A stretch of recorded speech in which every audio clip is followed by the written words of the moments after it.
Hello and welcome to this download from Blackwell Online.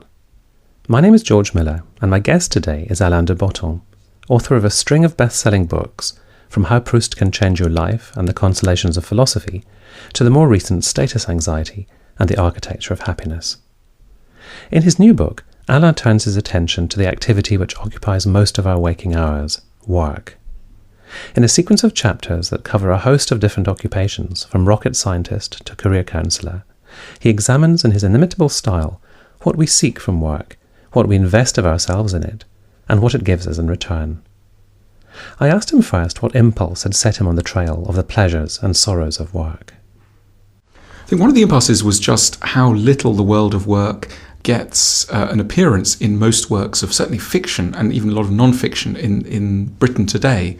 And if you go to the front of most bookshops and you read most of what's on offer, you'd think that people never went to work. All they seem to spend their time doing is, falling in love, squabbling with their families, and maybe murdering somebody. So the idea that actually what we tend to do is sleep and work seems to have passed many writers by. I think there's a real division between the world of writing and the world of what you could broadly call business.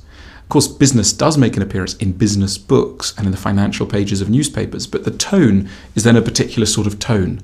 So I wanted to write a book that was, for the general reader, that was discursive, personal, evocative, sensory, about the workplaces of the modern world. And one of my key inspirations was actually a children's book by the children's author Richard Scarry, who wrote this wonderful book called What Do People Do All Day, which is just divided into chapters, and it explains where stuff comes from. You have wood pulp and electricity generation, etc. And I thought, well, what I really want to do is to write an adult version of this book.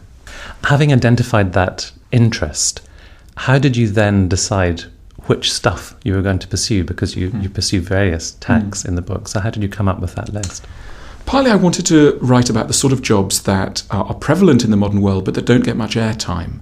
So, if you watch TV, you hear a lot about what it's like to be a doctor or a lawyer or a criminal. But if you're not considering any of those job options, very rarely on TV do you see anything about the world of accountancy or the world of logistics.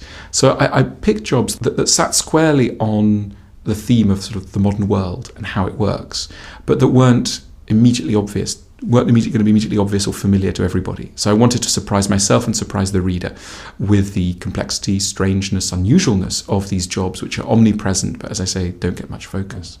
One of the striking characteristics of the book is that it's got illustrations all the way through. It's got black and white photographs. How did they come about? How were they integrated into the project? Well, in a way, the book is a piece of reportage, and it felt important to, in a way, become a witness, not just in words, but also with images of what I was seeing. I'd met a photographer a long time ago who said, if ever you want to do a project, here's my number. And I'd forgotten all about him and then suddenly remembered. And we travelled together. It was a wonderful thing to do, to really build the book as a photo essay. I was thinking back of those early Granter issues, which melded the photo essay with the essay more generally. And it just doesn't seem to get done very often in newspapers. Obviously, you've got one picture or two pictures, but to really let the pictures spread out across the text and make it a union of the two, that was a fun challenge for me. One word which comes up quite early in the book, I think, is connectedness, and its opposite, dislocation. And it seemed to me that was very important to you, to try and see how things fitted together, because there's a countervailing impulse for things to be atomized and taken apart in the modern world of work.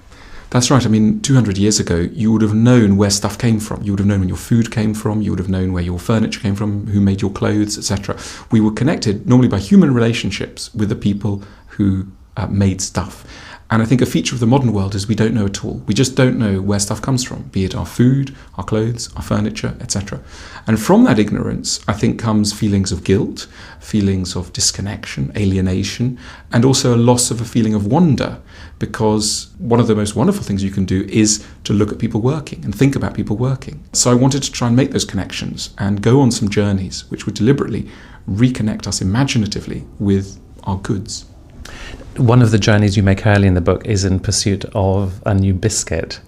I wondered, did that restore a sense of wonder, or did that bring up this disparity which comes up quite often in the book between the sort of amount of energy and effort invested in something compared to the end result, which is a biscuit for aimed at a particular demographic of housewives?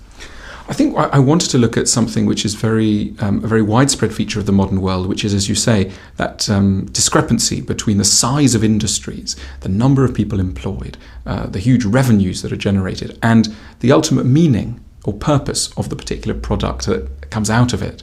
And so I was drawn to this company, United Biscuits, which is the largest biscuit manufacturer in the UK, and they're second in the bagged nut market. And so they're a huge conglomerate employing many thousands of people.